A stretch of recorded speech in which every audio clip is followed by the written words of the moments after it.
अयोध्या में बनेगा राम मंदिर। सुप्रीम कोर्ट ने राम मंदिर बनाने के लिए एक ट्रस्ट निर्माण की भूमिका केंद्र सरकार को दी है। लास्ट 3 वीडियोस में हमने राम मंदिर की हिस्ट्री, आरएसएस, बीजेपी का स्ट्रगल और बाबरी मस्जिद डिमोलिशन के बाद देश भर में जो दंगे हुए उन्हें डिस्कस किया था। इस वीडियो में उसके आगे का पार्ट डिस्कस करेंगे कि कैसे राम मंदिर और बाबरी मस्जिद की लड़ाई 70 इयर्स तक कोर्ट में चली। वीडियो में आपको 2.77 एकड़ की जो रियल कंट्रोवर्सी थी, उसके अलावा इंडियन जुडिशरी सिस्टम के बारे में भी काफी कुछ नया सीखने को मिलेगा। तो वीडियो को एंड तक जरूर देखिएगा, क्योंकि हम इसमें ईयर बाय ईयर डिस्कस करेंगे कि कब कौन सा इवेंट कोर्ट में हुआ, and at last year discuss करेंगे कि जो फाइनल वर्डिक्ट थी वो बीजेपी के थ्रू इन्फ्लुएंस थी या नहीं। लड़ाई बहुत लंबी रही, lower court, high court, supreme court. आज कोर्ट ने जो है इस फैसले को जो है सुना दिया है, हमने उस फैसले को मान लिया है और पूरी दुनिया को भी संदेश भी देते हैं कि जो भी कोर्ट फैसला किया हो ठीक है, हम पक्षकार हम मान रहे हैं तो आप भी मान लीजिए। 1885 में हिंदू पुजारी जिनका नाम रघुबर दास था, वो ब्रिटिश कोर्ट में राम चबूतरा पे राम मंदिर बनाने की पिटीशन फाइल करते हैं, पर ब्रिटिशर्स इस पिटीशन को रिजेक्ट कर देते हैं, ये बोलकर कि अगर वहाँ पे मंदिर बनता है तो उससे हिंदू और मुस्लिम के क्लैशेस हो सकते हैं, जिससे लॉ एंड ऑर्डर बिगड़ जाएगा। उस टाइम तो बात खत्म हो जाती है, पर राम मंदिर और बाबरी मस्जिद की लड़ाई वापस से स्टार्ट होती है 1949 से। 1949 में मुस्लिम कम्युनिटी एफआईआर कराती है ये बोलकर कि कुछ हिंदुओं ने चोरी छुपे मूर्तियों को मस्जिद के अंदर रख दिया है, पर हिंदू का ये मानना था कि मूर्ति प्रकट हुई है। दोनों हिंदू और मुस्लिम कम्युनिटीज ये क्लेम करते हुए कि जमीन उनकी है, फैजाबाद डिस्ट्रिक्ट कोर्ट में सिविल सूट फाइल कर देते हैं। 1528 जब बाबरी मस्जिद बनी थी, तब से 22 दिसंबर 1949 तक उस मस्जिद में नमाज हुई है, दैट इज ऑलमोस्ट 421 ईयर्स। 1950 से 1959 तक फैजाबाद डिस्ट्रिक्ट कोर्ट में दोनों पार्टीज की तरफ से 4 और सिविल सूट्स फाइल कर दिए जाते हैं। ऑलमोस्ट 24 ईयर्स तक डिस्ट्रिक्ट कोर्ट में केस चलने के बाद उसे 1989 में बिना किसी रिजल्ट के इलाहाबाद हाई कोर्ट में ट्रांसफर कर दिया जाता है। समझने वाली बात यह है कि कोर्ट में फैसला कभी धर्म के बेसिस पे था ही नहीं, वो सिर्फ 2.77 एकड़ की जो जमीन थी उसका था।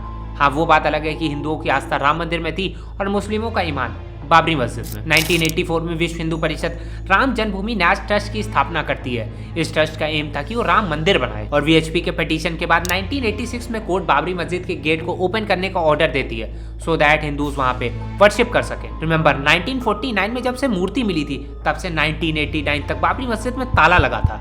ताला खुलने के बाद मुस्लिम प्रोटेस्ट करते हैं और लोकल कोर्ट के ऑर्डर को हाई कोर्ट में चैलेंज करते हैं, सो दैट वो ऑर्डर बदल दिया जाए, बट ऐसा हो नहीं पाता। 1989 में वीएचपी बाबरी मस्जिद के पास राम मंदिर निर्माण का शिलान्यास करती है और उसे उस टाइम के पीएम राजीव गांधी अलाउ भी करते हैं। इनफैक्ट होम मिनिस्टर और यूपी के सीएम तो प्रोग्राम में आते भी हैं। कांग्रेस गवर्नमेंट ये सिर्फ हिंदू वोटर्स को अपीज करने के लिए करती है, बट उनका ये प्लान सक्सेसफुल नहीं हो पाता है, वो नेक्स्ट इलेक्शन में हार जाते हैं। और तब 1990 में वीपी सिंह की गवर्नमेंट आती है, तो वो वीएचपी और ऑल इंडिया बाबरी मस्जिद एक्शन कमेटी के बीच निगोशिएशन की कोशिश करते हैं, बट कोई भी फाइनल आउटकम नहीं निकल पाता है। और जब 1991 में बीजेपी की गवर्नमेंट आती है, तब वो बाबरी मस्जिद के आसपास जो भी लैंड था उसे टूरिज्म को प्रमोट करने के उद्देश्य से एक्वायर कर लेते हैं। और 6 दिसंबर 1992 को जो होता है वो तो सबको ही पता है, हमने लास्ट वीडियो में डिटेल में डिस्कस किया था। बाबरी मस्जिद की डिमोलिशन के बाद 1993 में अयोध्या एक्ट के अंडर सेंट्रल गवर्नमेंट 2.77 एकड़ का जो मेन लैंड था, उसके अलावा उसके आसपास का 67.7 एकड़ का लैंड एक्वायर कर लेती है, ये बोल के कि सुप्रीम कोर्ट के वर्डिक्ट के बाद जो भी विनिंग पार्टी होगी उसे उस जमीन को ट्रांसफर कर दिया जाएगा। और दोनों पार्टीज इस एक्ट को अपोज करती हैं और 1994 में डिमांड करती है कि जो जैसा है उसको वैसे ही रहने दिया जाए। अगले 8 साल तक केस बिल्कुल भी आगे नहीं बढ़ता है, and fast forward to 2002 Allahabad high court जमीन के लिए टाइटल सूट की हियरिंग वापस से स्टार्ट करती है, and archaeological survey of India को ऑर्डर देती है कि वो डिस्प्यूटेड साइट पे एग्जीबिशन करके रिपोर्ट सबमिट करे। 2003 में एएसआई के मोहम्मद साहब की लीडरशिप में रिपोर्ट सबमिट करती है, जिसमें लिखा होता है कि बाबरी मस्जिद के नीचे काफी सारे हिंदू टेम्पल्स के पोल्स हैं। जो पोल्स पाए गए थे वो 1000 BCE से 300 BCE के बीच के थे। तब भारत में मुगल तो क्या, इस्लाम का भी नामो निशान नहीं था। इसी रिपोर्ट के बेसिस में 2003 में सुप्रीम कोर्ट बाबरी मस्जिद पे सारे रिलीजियस एक्टिविटी को बैन कर देती है। सिर्फ जो छोटा सा टेंट में रामलला का मंदिर था उसे ही मेंटेन किया जा सकता था, और काफी बार जब बारिश में उस मंदिर की छत टूट जाती थी तो उसे रिपेयर कराने के लिए भी गवर्नमेंट से परमिशन लेनी पड़ती थी। बाबरी मस्जिद का जब डिमोलिशन हुआ था, उसके बाद लिब्रायन कमीशन बनी थी। उसके 17 साल बाद 2009 में रिपोर्ट आती है, जिसमें वो लाल कृष्ण आडवाणी, मुरली मनोहर जोशी, कल्याण सिंह के अलावा बीजेपी और वीएचपी के 68 लीडर को बाबरी मस्जिद के डिमोलिशन का कल्प्रिट डिक्लेयर करते हैं। इसके अलावा कांग्रेस और समाजवादी को भी ब्लेम किया जाता है बिकॉज वो डिमोलिशन को प्रोटेक्ट नहीं कर पाए। 2010 में इलाहाबाद हाई कोर्ट 30 सितंबर को जजमेंट डिलीवर करती है, जिसमें वो जो डिस्प्यूटेड लैंड था उसे 3 पार्ट्स में डिवाइड करती है। एक पार्ट रामलला को मिलता है जिसे हिंदू महासभा रिप्रेजेंट कर रही होती है, दूसरा पार्ट निर्मोही अखाड़ा को, और तीसरा पार्ट उत्तर प्रदेश सुन्नी वक्फ बोर्ड को। इतना न्यूट्रल डिसीजन इसलिए लाया गया था क्योंकि हाई कोर्ट का मानना था कि उस पर्टिकुलर लोकेशन पे दोनों धर्मों के हिस्टोरिकल एविडेंस है और कोशिश ये थी कि इस डिसीजन से पीस और हार्मनी मेंटेन की जा सके। पर ऐसा होता नहीं है, तीनों ही पार्टी इस डिसीजन को एक्सेप्ट नहीं करती हैं और मामला सुप्रीम कोर्ट में पहुंच जाता है।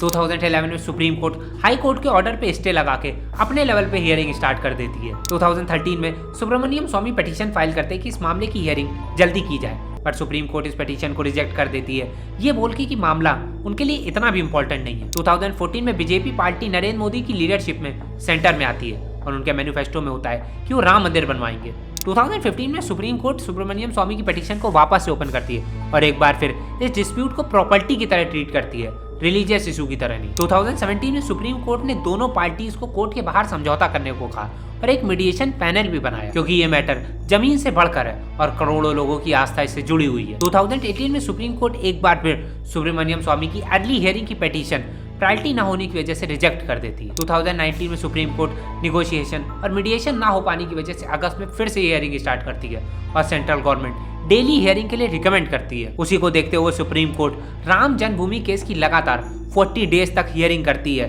एंड 16 अक्टूबर को आखिरी हियरिंग के बाद 9 नवंबर 2019 को 5 जजों की कॉन्स्टिट्यूशन बेंच, जिसे उस समय के chief justice Ranjan Gogoi head कर रहे थे, वो 4:1 के रेशियो से हाई कोर्ट के ऑर्डर को नल एंड वॉइड डिक्लेयर कर देते हैं और उस जमीन का अधिकार रामलला विराजमान कमेटी को दे देते हैं और वहां राम मंदिर बनाने के लिए गवर्नमेंट को ट्रस्ट बनाने के लिए ऑथराइज करते हैं and Uttar Pradesh Sunni Waqf board को अयोध्या से 25 किलोमीटर 5 एकड़ जमीन अलॉट करते हैं, जो कि विवादित जमीन से डबल है, वहाँ पे मस्जिद बनाने को बोलते हैं। और इस फैसले के बाद 2020 में सेंट्रल गवर्नमेंट श्री राम जन्मभूमि ट्रस्ट की स्थापना करती है एंड महंत नृत्य गोपाल दास को ट्रस्ट का हेड बनाती है एंड सुन्नी वक्फ बोर्ड को धन्नीपुर विलेज में 5 एकड़ प्लॉट अलॉट करती है सो दैट वो Indo Islamic cultural foundation trust के साथ वहाँ मस्जिद बना। 5 अगस्त 2020 में राम मंदिर फाउंडेशन का स्टोन रखा गया था एंड 22 जनवरी 2024 को राम मंदिर का इनॉग्रेशन होने जा रहा। राम मंदिर तो सुप्रीम कोर्ट के ऑर्डर के बाद बन गया, पर समझने वाली बात यह है कि 5 जजों की जो कॉन्स्टिट्यूशन बेंच थी उसमें से जिन 4 जजों ने राम मंदिर के फेवर में वर्डिक्ट दी थी